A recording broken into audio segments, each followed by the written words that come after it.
Na Prever FM, você começa o dia bem informado. 7h03, voltamos com o primeiro jornal desta terça-feira. E hoje, a partir das 9h, o país vai parar para acompanhar, inclusive, o início do julgamento do núcleo crucial da trama golpista. O ex-presidente Jair Bolsonaro e mais 7 envolvidos. Começa o julgamento de todo esse povo hoje.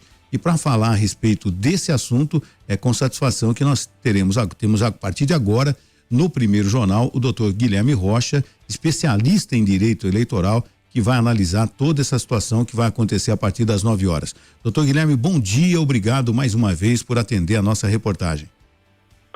Oi, Márcio, bom dia, eu é que agradeço, bom dia, Ellen também e a todos os ouvintes. Doutor Guilherme, a expectativa, né? A gente falou muito sobre isso e chegou o dia, né? Hoje, dia 2 de setembro, tem início o julgamento do núcleo crucial da trama golpista do dia 8 de janeiro de 2023. E a expectativa para esse primeiro dia, doutor? Olha, a expectativa é bastante alta, né? Acho que nós temos um dos julgamentos que vai ser acompanhado pela maior quantidade de pessoas. Raramente nós temos um país inteiro acompanhando os julgamentos do Supremo Tribunal Federal, como acontecerá a partir de hoje. Mas hoje a surpresa para as pessoas aí que não estão habituadas ao rito do Supremo Tribunal Federal pode ser um pouco decepcionante. Talvez hoje o ministro Alexandre de Moraes fique apenas fazendo leitura. Isso porque o primeiro ato do julgamento, Márcio, é a leitura do relatório do processo. Uhum. E esse é um processo muito extenso, então não se surpreendam se hoje o dia todo for tomado pela leitura do relatório. Agora, o que pelo menos a grande imprensa está noticiando, doutor, é que nesse primeiro dia do julgamento a presença do ex-presidente Jair Bolsonaro não é obrigatória? Exatamente, não é obrigatória. A gente ainda, então, depois, né, que terminar a leitura do relatório, pode ser que isso leve o dia todo, ou pelo menos a maior parte do dia, né, vai ser destinada a isso. Depois vem a sustentação oral do órgão de acusação, né, da PGR, da Procuradoria-Geral da República, para que só depois comecem as sustentações orais dos réus. Então, a leitura do relatório pelo relator, ministro Alexandre de Moraes, depois o procurador Paulo Gonet, até que isso tudo aconteça, de repente nós começamos às 9h, a gente vai até, pelo menos até meio-dia. Então isso vai se estender, depois na parte da tarde, começam o que? A defesa dos envolvidos, doutor? Exatamente, olha, talvez então, né, hoje a gente ainda não tem a sustentação oral dos réus, isso é possível, pode acontecer, claro que eles estarão a postos, né, eles precisam acompanhar todos os atos, mas provável que as sustentações orais comecem talvez amanhã. Existem sessões marcadas agora pelos próximos 10 dias, né? Então, não seguidos, né? Acho que essa semana nós temos 2 dias, na semana que vem nós temos mais 2 ou 3 dias. Mas agora, de fato, um aguardar sem uma fixação horária específica, né? Seguramente amanhã toda vai ser de leitura de relatório, período da tarde também. Se der para encaixar uma sustentação oral de PGR, vai ser feito, porque hoje eles costumam ter o horário limitado lá até às 7 da noite. Então eles voltam do almoço e ficam até às 19h. Bom, depois que essa primeira parte for efetivada, qual será a sequência disso, doutor? Perfeito. Assim que nós terminarmos, então, a leitura do relatório, a PGR, o Procurador-Geral da República, vai fazer a sustentação oral dele, né? Vai reiterar a denúncia, vai pedir a condenação dos réus, embora ele também possa se achar, se caso tenha ficado convencido em algum momento que algum crime não se aplica, que alguém deve ser absolvido, ele também pode fazer isso. Na sequência, todos os réus farão sustentações orais. Quem se manifesta primeiro é o advogado do Mauro Cid, porque ele é um delator. Depois a gente tem aí todos os réus se manifestando. Se o Alexandre de Moraes seguir o critério que ele adotou até agora, vai usar a ordem alfabética. Então a defesa do Bolsonaro será uma das últimas a falar, a penúltima, salvo engano. Aí começa o julgamento, quando terminarem as sustentações orais. No julgamento, Márcio, a gente tem uma organização. Primeiro, não se vai abordar os crimes propriamente ditos. Existem questões processuais que serão analisadas. Então, vamos imaginar que a defesa do ex-presidente Bolsonaro alegou uma nulidade no processo. Rolou uma testemunha que não foi ouvida e que eles querem que seja ouvida. Então, essas questões todas são decididas num primeiro momento, são as chamadas preliminares. Se eles concluírem que alguma parte do processo precisa ser anulada, então eles retomam o processo daquele ponto. Não acho que seja o caso. Imagino que nenhuma das preliminares seja acolhida, né? Até porque eles tiveram um cuidado aí bastante rigoroso com esse processo. Não havendo nenhuma questão processual, aí sim a gente vai assistir o voto do primeiro-ministro, que é o ministro relator, o Alexandre de Moraes. Assim que o ministro Alexandre de Moraes votar pela condenação ou votar pela absolvição, se ele decide pela condenação, ele já sugere uma pena. E aí ele passa a palavra para os outros ministros que vão votar um por um. Agora é bom a gente salientar sempre, né, doutor, que os crimes imputados aos 7 ao ex-presidente Jair Bolsonaro e mais 7 são os seguintes, né? Organização criminosa armada, tentativa de abolição violenta do Estado Democrático de Direito, golpe de Estado, dano qualificado pela violência e grave ameaça e deteriorização do patrimônio tombado. São esses crimes, só com exceção do ex-diretor da ABIN, o Alexandre Ramagem, que parece que pelo fato de ter sido já diplomado como deputado federal, ele vai fazer parte apenas de 3 dessas acusações, né? Você foi preciso, Márcio. São 5 crimes, as penas totalizadas, né? Depois que a gente somar a condenação e a aplicação da pena, a condenação pode então ultrapassar 40 anos, né? E a única exceção, de fato, é do deputado, porque nós tivemos aí alguns delitos suspensos, a apuração deles suspensa pelo Congresso Nacional. Agora, o que pode acontecer depois, né? Esse julgamento deve se estender até o dia 12 de setembro. Mas se algum dos ministros do STF pedir vista, o que acontece, doutor? Nesse caso, a gente perde essa previsibilidade do tempo, né? O pedido de vista é uma possibilidade, significa que o ministro não está confortável para proferir o voto dele já na sequência do relator. Qualquer um dos outros ministros, e aí a gente está falando então de Flávio Dino, o Luiz Fux, a Carmen Lúcia e o Zanin, que é o Cristiano Zanin. Esses são os ministros que compõem a turma responsável pelo julgamento do Bolsonaro. Se qualquer um deles não estiver à vontade, ele pede vista. Então aí essa ideia de que o julgamento acabará no dia 12 de setembro, ela se perde, né? Então ele vai fazer uso do tempo regimental que ele tem, e aí nós teremos a marcação de novas datas para que a gente tenha retomado o julgamento. Aí a gente vê então, ao invés do processo terminar agora em setembro, essa primeira fase pelo menos, a gente já vai jogar essas datas aí mais ao final do ano.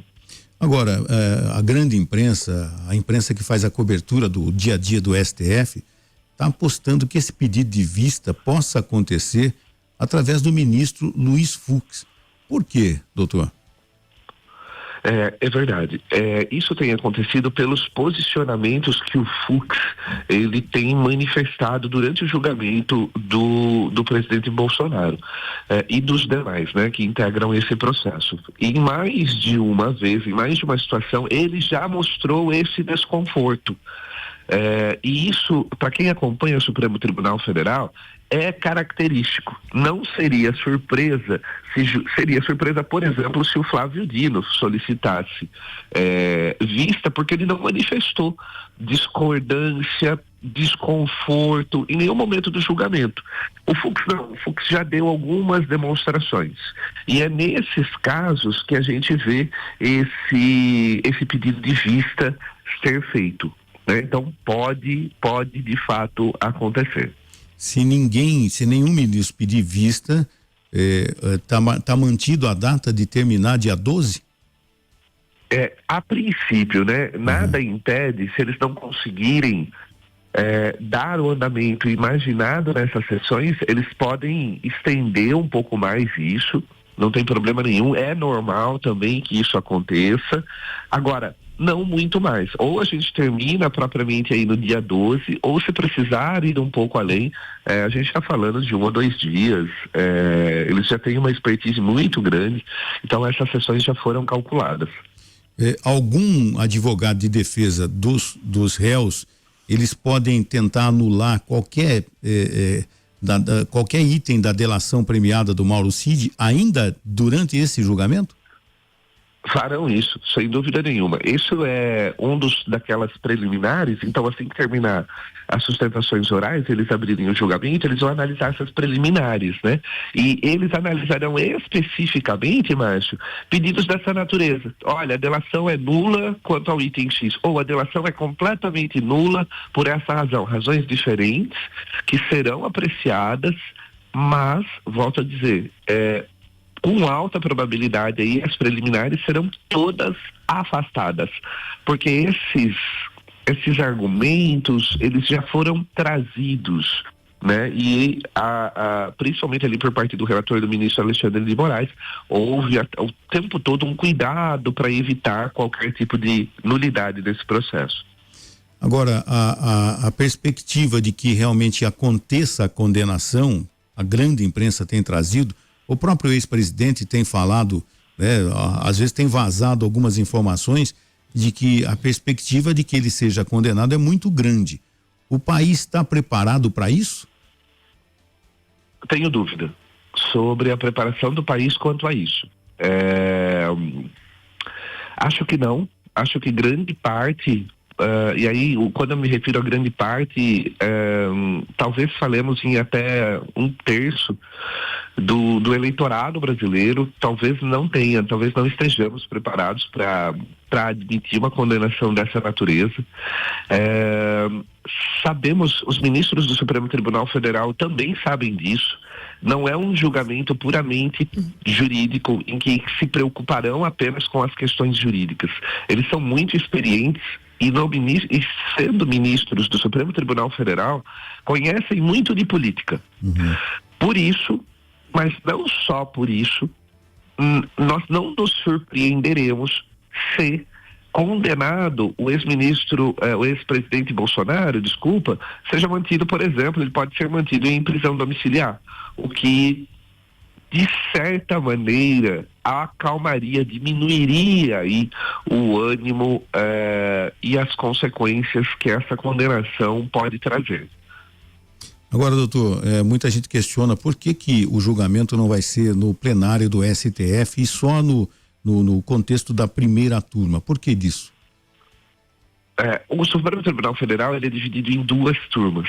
E nesse caso, especificamente, a partir da lógica regimental, coube à primeira turma a apreciação desse processo, que é um processo penal, né? Dificilmente o plenário do STF vai se manifestar sobre esse caso. Mas isso não é impossível, tá? Depois que sair a decisão, imaginando que seja uma decisão condenatória, por todo o enredo que existe nesse momento, eles podem recorrer. Tem um recurso que se chama embargos infringentes, que poderia levar o processo até o plenário, mas é pouco provável que eles consigam usar esse recurso. Porque nesse momento, esse recurso só pode ser usado quando há divergência entre os ministros da turma, né? E o Supremo acabou firmando o entendimento de que seriam necessárias 2 absolvições dentro de uma turma. a primeira turma tem 5 ministros, né? Então 2 deveriam absolver o Bolsonaro para que o plenário apreciasse isso. É pouco provável. Agora, Outro caminho seria o uso de um habeas corpus durante aí essa fase recursal, né, para tentarem também defender que houve alguma violação de direito, mas a jurisprudência do STF, ela é muito restritiva com relação ao uso do habeas corpus quando a gente está ali, o habeas corpus no plenário, né? Quando a gente está ali diante de um processo desse que tem os recursos próprios. Então é bastante difícil que chegue no plenário. Até porque esse julgamento é inédito, né, doutor? É a primeira vez que um ex-presidente vai ser julgado por uma trama golpista. Primeira vez. Tem muitos fatores aí completamente inéditos, né? Ocorrências também que não víamos aí há muitas décadas, né? A participação do ex-presidente fisicamente estar presente, ela vai ser obrigatória a partir de tal dia? Isso tem que acontecer? Olha, não necessariamente, tá? Pode haver, o ex-presidente pode comparecer, né, especialmente quando estiver sendo feita a sua sustentação oral, mas nada impede também que os advogados dele peticionem para dizer, olha, está em prisão domiciliar, especialmente pela condição de saúde dele, para que ele seja dispensado da presença ali. Isso também poderia acontecer sem nenhum problema. Como ele está em prisão cautelar, não há nenhum problema quanto a isso. Alguns sites de notícia, alguns canais de TV vão transmitir ao vivo, inclusive, o julgamento. Até que ponto isso é positivo, doutor? Olha, por um lado, a gente tem um contato e um acesso à informação a um julgamento do Supremo Tribunal Federal como nunca tivemos, né? Muita gente vai descobrir o Supremo Tribunal Federal nos próximos dias. Agora, isso também é relativo, porque as questões ali são tão técnicas, né? A gente vai perceber como a leitura do relatório, as defesas, elas são completamente técnicas. E aí, o que a gente vai ver foi o que a gente já viu também quando aconteceram as oitivas, os depoimentos, né? A internet retirando ali aqueles pequenos extratos, muitas vezes sem um contexto adequado, e replicando, fazendo com que isso tome proporções ruins. E porque o sentido muitas vezes é distorcido, né? Doutor, eu fico imaginando os seus colegas advogados de defesa de todos os envolvidos, todos os réus envolvidos, como é que fica realmente a expectativa, né, do que vai ser apresentado, se bem que já estão acompanhando nos autos, mas a expectativa do pessoal da defesa, né, as reuniões até altas horas da madrugada, já que o julgamento começa a partir das 9 horas de hoje, como é que fica os minutos que antecedem o julgamento, né? Exatamente. É um prazer muito grande você atuar em casos dessa magnitude, sem dúvida, mas aliado a isso, há uma carga de tensão e uma carga de responsabilidade que são proporcionais, então são muito altas. É exatamente como você mencionou, Márcio. São equipes de advogados, todos eles têm equipes, e nenhum deles tem um advogado trabalhando sozinho. Então são equipes discutindo teses, o roteiro da sustentação oral, tentando de alguma maneira criar, e assim, os advogados que acompanharam o caso desde o início têm a mesma percepção da probabilidade da condenação. Então, se eu preciso levar o recurso ao plenário e talvez eu consiga o voto pela absolvição do Luiz Fux, o que eu posso fazer? Qual é o outro ministro que eu poderia? Então, é muito complexo, né? Então vamos imaginar que a Carmen Lúcia seja o meu foco. Então a gente varre todas as decisões dela para tentar encontrar um crime parecido, algum julgado em que ela tenha absolvido, para tentar convencê-la quanto a isso. São milhares de horas. Quer dizer, os advogados de defesa vão pesquisar muito a vida de cada ministro que compõe. Seguramente, né? Para saber realmente qual é o ponto que poderia mexer com o emocional do ministro, mudar alguma opinião, coisa, né? Mudar talvez uma opinião. Isso tudo pode acontecer, né? Pode, sem dúvida nenhuma. Quando a gente fala de processo penal, além da questão técnica, vocês mencionaram aí a questão emocional, isso existe, é fato. Que coisa impressionante. Bom, Doutor, a gente gostaria de agradecer mais uma vez. É claro que esses dias eu vou te ligar, pedir a sua participação mais pontualmente, porque... A gente tem hoje e amanhã, aí segunda e terça da semana que vem, depois dia 12. Nós vamos te incomodá-lo algumas vezes, doutor. Imagina, estou completamente à disposição. Peço só desculpa hoje por essa voz de início de gripe aqui, mas estou à disposição. É sempre um prazer participar com vocês. Muito obrigado mais uma vez, estimo as melhoras e até a próxima intervenção. Um ótimo trabalho para vocês, para os ouvintes também. Um abraço, até a próxima. Da mesma forma. Obrigado, um abraço, bom dia. Você ouviu Primeiro Jornal Previr FM.